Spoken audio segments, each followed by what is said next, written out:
प्रिय विद्यार्थियों, सुप्रभात।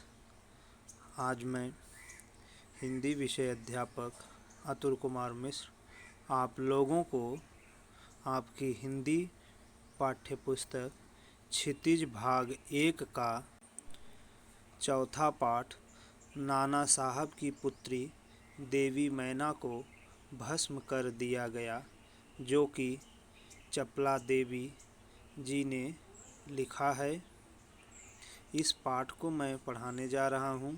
आप लोग ध्यान से सुनिए और समझिए। सन 1857 ईस्वी के विद्रोही नेता धुंधु पंत नाना साहब कानपुर में असफल होने पर जब भागने लगे तो वे जल्दी में अपनी पुत्री मैना को साथ न ले जा सके। देवी मैना विठूर में पिता के महल में रहती थी, पर विद्रोह दमन करने के बाद अंग्रेजों ने बड़ी ही क्रूरता से उस निरीह और निरपराध देवी को अग्नि में भस्म कर दिया। उसका रोमांचकारी वर्णन पाषाण हृदय को भी एक बार द्रवीभूत कर देता है। बच्चों, कानपुर में भीषण हत्याकांड करने के बाद अंग्रेजों का सैनिक दल विठूर की ओर गया। विठूर में नाना साहब का राजमहल लूटा गया, पर उसमें बहुत थोड़ी संपत्ति अंग्रेजों के हाथ लगी। इसके बाद अंग्रेजों ने तोप के गोलों से नाना साहब का महल भस्म कर देने का निश्चय किया। सैनिक दल ने जब वहां तोपें लगाई, उस समय महल के बरामदे में एक अत्यंत सुंदर बालिका आकर खड़ी हो गई। उसे देखकर अंग्रेज सेनापति को बड़ा आश्चर्य हुआ, क्योंकि महल लूटने के समय वह बालिका वहां कहीं दिखाई न दी थी। उस बालिका ने बरामदे में खड़ी होकर अंग्रेज सेनापति को गोले बरसाने से मना किया। उसका करुणापूर्ण मुख और अल्प वयस देखकर सेनापति को भी उस पर करुणा दया आई। सेनापति ने उससे पूछा कि क्या चाहती है। बालिका ने शुद्ध अंग्रेजी भाषा में उत्तर दिया, क्या आप कृपा कर इस महल की रक्षा करेंगे? सेनापति, क्यों, तुम्हारा इसमें क्या उद्देश्य है? बालिका, आप ही बताइए कि यह मकान गिराने में आपका क्या उद्देश्य है? सेनापति, यह मकान विद्रोहियों के नेता नाना साहब का वास स्थान था। सरकार ने इसे विध्वंस कर देने की आज्ञा दी है। बालिका, आपके विरुद्ध जिन्होंने शस्त्र उठाए थे वे दोषी हैं, पर इस जड़ पदार्थ मकान ने आपका क्या अपराध किया? मेरा उद्देश्य इतना ही है कि यह स्थान मुझे प्रिय है, इसी से मैं प्रार्थना करती हूँ कि इस मकान की रक्षा कीजिए। सेनापति ने दुख प्रकट करते हुए कहा कि कर्तव्य के अनुरोध से मुझे यह मकान गिराना ही होगा। इस पर उस बालिका ने अपना परिचय बताते हुए कहा कि मैं जानती हूँ कि आप जनरल हैं। आपकी प्यारी कन्या मेरी में और मुझ में बहुत प्रेम संबंध था। कई वर्ष पूर्व मेरे पास बराबर आती थी और मुझे हृदय से चाहती थी। उस समय आप भी हमारे यहाँ आते थे और मुझे अपनी पुत्री के ही समान प्यार करते थे। मालूम होता है कि आप वे सब बातें भूल गए हैं। मेरी की मृत्यु से मैं बहुत दुखी हुई थी। उसकी एक चिट्ठी मेरे पास अब तक है। बच्चों, यह सुनकर सेनापति के होश उड़ गए। उसे बड़ा आश्चर्य हुआ और फिर उसने उस बालिका को भी पहचाना और कहा, अरे यह तो नाना साहब की कन्या मैना है। सेनापति हे कुछ क्षण ठहर कर बोले, हाँ, मैंने तुम्हें पहचाना कि तुम मेरी पुत्री मेरी की सहचरी हो, किंतु मैं जिस सरकार का नौकर हूँ उसकी आज्ञा नहीं टाल सकता। तो भी मैं तुम्हारी रक्षा का प्रयत्न करूंगा। इसी समय प्रधान सेनापति जनरल आउटरम वहां आ पहुंचे और उन्होंने बिगड़कर सेनापति हे से कहा, नाना का महल अभी तक तोप से क्यों नहीं उड़ाया गया? सेनापति हे ने विनयपूर्वक कहा, मैं इसी फिक्र में हूँ, किंतु आपसे एक निवेदन है। क्या किसी तरह नाना का महल बच सकता है? आउटरम, गवर्नर जनरल की आज्ञा के बिना यह संभव नहीं। नाना साहब पर अंग्रेजों का क्रोध बहुत अधिक है। नाना के वंश या महल पर दया दिखाना असंभव है। सेनापति हे तो लॉर्ड कैनिंग गवर्नर जनरल को इस विषय का एक तार देना चाहिए। आउटरम, आखिर आप ऐसा क्यों चाहते हैं? हम यह महल विध्वंस किए बिना और नाना की लड़की को गिरफ्तार किए बिना नहीं छोड़ सकते। सेनापति हे मन में दुखी होकर वहां से चला गया। इसके बाद जनरल आउटरम ने नाना का महल फिर घेर लिया। महल का फाटक तोड़कर अंग्रेज सिपाही भीतर घुस गए और मैना को खोजने लगे, किंतु आश्चर्य है कि सारे महल का कोना कोना खोज डाला पर मैना का पता नहीं लगा। उसी दिन संध्या समय लॉर्ड कैनिंग का एक तार आया, जिसका आशय इस प्रकार था। लंदन के मंत्रिमंडल का यह मत है कि नाना का स्मृति चिन्ह तक मिटा दिया जाए, इसलिए वहां की आज्ञा के विरुद्ध कुछ नहीं हो सकता।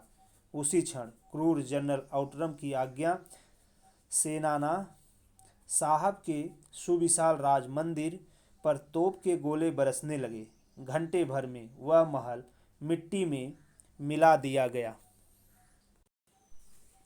उस समय लंदन के सुप्रसिद्ध टाइम्स पत्र में 6 सितंबर को यह एक लेख में लिखा गया, बड़े दुख का विषय है कि भारत सरकार आज तक उस दुर्दांत नाना साहब को नहीं पकड़ सकी, जिस पर समस्त अंग्रेज जाति का भीषण क्रोध है। जब तक हम लोगों के शरीर में रक्त रहेगा, तब तक कानपुर में अंग्रेजों के हत्याकांड का बदला लेना हम लोग न भूलेंगे। उस दिन पार्लियामेंट की हाउस ऑफ लॉर्ड्स सभा में सर थॉमस हे की एक रिपोर्ट पर बड़ी हंसी हुई, जिसमें सर हे ने नाना की कन्या पर दया दिखाने की बात लिखी थी। हे के लिए निश्चय ही यह कलंक की बात है। जिस नाना ने अंग्रेज नर नारियों का संहार किया, उसकी कन्या के लिए क्षमा अपना सारा जीवन युद्ध में बिताकर अंत में वृद्धावस्था में सर थॉमस हे एक मामूली महाराष्ट्र बालिका के सौंदर्य पर मोहित होकर अपना कर्तव्य ही भूल गए। हमारे मत से नाना के पुत्र, कन्या तथा अन्य कोई भी संबंधी जहाँ कहीं मिले मार डाला जाए। नाना की जिस कन्या से हे का प्रेम लाभ हुआ है, उसको उन्हीं के सामने फांसी पर लटका देना चाहिए। सन 57 के सितंबर माह में अर्धरात्रि के समय चांदनी में एक बालिका स्वच्छ उज्ज्वल वस्त्र पहने हुए नाना साहब के भग्नावशिष्ट प्रसाद के ढेर पर बैठी रो रही थी। पास ही जनरल आउटरम की सेना भी ठहरी थी। कुछ सैनिक रात्रि के समय रोने की आवाज़ सुनकर वहां गए। बालिका केवल रो रही थी, सैनिकों के प्रश्न का कोई उत्तर नहीं देती थी। इसके बाद कराल रूपधारी जनरल आउटरम भी वहां पहुंच गया। वह उसे तुरंत पहचान कर बोला, ओह, यह नाना की लड़की मैना है। पर वह बालिका किसी ओर न देखती थी और न अपने चारों ओर सैनिकों को देखकर जरा भी डरी। जनरल आउटरम ने आगे बढ़कर कहा, अंग्रेज सरकार की आज्ञा से मैंने तुम्हें गिरफ्तार किया। मैना उसके मुंह की ओर देखकर आर्त स्वर में बोली, मुझे कुछ समय दीजिए, जिसमें आज मैं यहाँ जी भरकर रो लूँ। पर पाषाण हृदय वाले जनरल ने उसकी अंतिम इच्छा भी पूरी होने न दी। उसी समय मैना के हाथ में हथकड़ी पड़ी और वह कानपुर के किले में लाकर कैद कर दी गई। उस समय महाराष्ट्रीय इतिहासवेत्ता महादेव चिटनवीस के बाखर पत्र में छपा था, कल कानपुर के किले में एक भीषण हत्याकांड हो गया। नाना साहब की एकमात्र कन्या मैना धधकती हुई आग में जलकर भस्म कर दी गई। भीषण अग्नि में शांत और सरल मूर्ति उस अनुपमा बालिका को जलती देख सबने उसे देवी समझकर प्रमाण के रूप में प्रणाम किया। बच्चों, मातृभूमि की स्वतंत्रता और उसकी रक्षा के लिए जिन्होंने अपने प्राण न्यौछावर कर दिए, उनके जीवन का उत्कर्ष हमारे लिए गौरव और सम्मान की बात है। उस गौरवशाली किंतु विस्मृत परंपरा से किशोर पीढ़ी को परिचित कराने के उद्देश्य से इस रचना को हिंदू पंच के बलिदान अंक से लिया गया है। इसके बाद इस पाठ के अंतर्गत कुछ अभ्यास प्रश्न हैं और उनके उत्तर। जैसे पहला प्रश्न है, बालिका मैना ने सेनापति हे को कौन कौन से तर्क देकर महल की रक्षा के लिए प्रेरित किया? जिसका उत्तर है, बालिका मैना ने सेनापति हे से कहा कि आपके विरुद्ध जिन्होंने शस्त्र उठाए थे वे दोषी हैं, पर यह महल दोषी नहीं है। यह स्थान और महल मुझे बहुत प्रिय है। मैं जानती हूँ कि आप जनरल हे हैं। आपकी कन्या मेरी में और मैं आपस में बहुत प्यार करती थी और आप भी मुझे अपनी पुत्री के समान ही प्यार करते थे। दूसरा प्रश्न है, मैना जड़ पदार्थ मकान को बचाना चाहती थी पर अंग्रेज उसे नष्ट करना चाहते थे। क्यों? मैना जड़ पदार्थ मकान को इसलिए बचाना चाहती थी क्योंकि उसी मकान में वो पली बढ़ी थी और उसी में उसकी बचपन की यादें, पिता की, परिवार की यादें समाई हुई थी। परंतु अंग्रेज़ों के लिए वह मकान उसके दुश्मन का था, इसलिए उसे नष्ट करके मिट्टी में मिला देना चाहते थे। तीसरा प्रश्न है, सर टॉमस हे के मैना पर दया भाव के क्या कारण थे? जिसका उत्तर है, सर टॉमस हे के मैना के प्रति दया भाव का मुख्य कारण यह था कि उनकी मृत बेटी मेरी की बचपन की सहेली थी। सर टॉमस हे जितना अपनी बेटी मेरी से प्यार करते थे उतना ही देवी मैना से भी, और जब मैना हे के समक्ष करुणापूर्ण बातें बोली तो उनके मन में दया के भाव आ गए। चौथा प्रश्न है, मैना की अंतिम इच्छा थी कि वह उस प्रसाद के ढेर पर बैठकर जी भर रो ले, लेकिन पाषाण हृदय वाले जनरल ने किस भय से उसकी इच्छा पूर्ण न होने दी? जिसका उत्तर है, जनरल आउट्रम ने मैना की अंतिम इच्छा इसलिए पूर्ण नहीं होने दिया क्योंकि उनके मन में यह भय था कि कहीं मेरे ऊपर ही ब्रिटिश सरकार का गुस्सा फूट न जाए और इसके लिए मुझे दंड भी मिल सकता है। अगला प्रश्न है, बालिका मैना के चरित्र की कौन सी विशेषता आप अपनाना चाहेंगे और क्यों? बालिका मैना निडर बालिका थी। जब सेनापति हे अपने सैनिक के साथ दुंदुपत नाना साहब के राजमहल को तोड़ने आया तो बालिका मैना निडर होकर उसका सामना किया, जबकि उसे अपने पकड़े जाने का डर भी था। उसने हे के समक्ष राजमहल न तोड़ने के लिए अनेक प्रकार के तर्क देते हुए उनके मन में करुणा जगाई। इसलिए बालिका मैना के चरित्र की यह प्रमुख विशेषताएं हैं और इसे हम भी अपनाना चाहेंगे। छठवां प्रश्न है, टाइम्स पत्र में 6 सितंबर को लिखा था, बड़े दुख का विषय है कि भारत सरकार आज तक उस दुर्दांत नाना साहब को नहीं पकड़ सकी। इस वाक्य में भारत सरकार से क्या आशय है? यहाँ भारत सरकार से यह तात्पर्य है कि ब्रिटिश शासन के अधीन चलने वाली भारत सरकार जिसे अंग्रेज अधिकारी चलाते हैं। बच्चों, इसके बाद कुछ गृह कार्य के प्रश्न हैं जिसे अपनी अभ्यास पुस्तिका में अवश्य लिखिएगा। आउट्रम ने देवी मैना के साथ कैसा व्यवहार किया था? अपने शब्दों में लिखिए। दूसरा प्रश्न है, बालिका मैना के जीवन से हमें क्या शिक्षा मिलती है? पाठ के आधार पर लिखिए। प्रिय विद्यार्थियों, इस तरह से देवी मैना के लेसन को जो है पढ़ाया गया और समझाया गया। आप लोग इसको अपनी कॉपी में अवश्य लिखिएगा। इसके बाद आप लोगों के लिए कुछ प्रश्न दिए गए हैं जो कि टेस्ट के रूप में, इसे आप अपनी टेस्ट की कॉपी में लिखिएगा। जो कि पहला प्रश्न है, काजी हाउस में पशुओं की जो दुर्दशा थी उसका वर्णन कीजिए।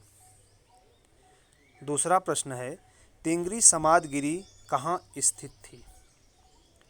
तीसरा प्रश्न है, वर्ड वाचर किसे कहते हैं? सालिम अली की नज़रों में कौन सी विशेषता थी?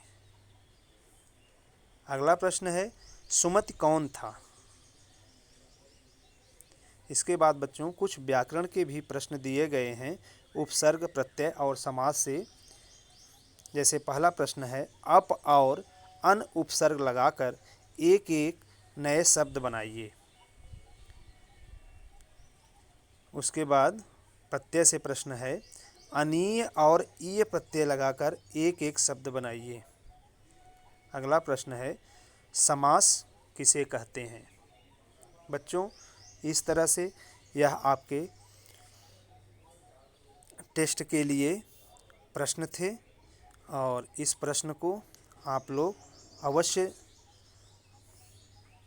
लिखिएगा और इसके उत्तर को समझिएगा। विद्यार्थियों आज के लिए इतना ही। समय समय पर हम फिर मिलते रहेंगे। धन्यवाद।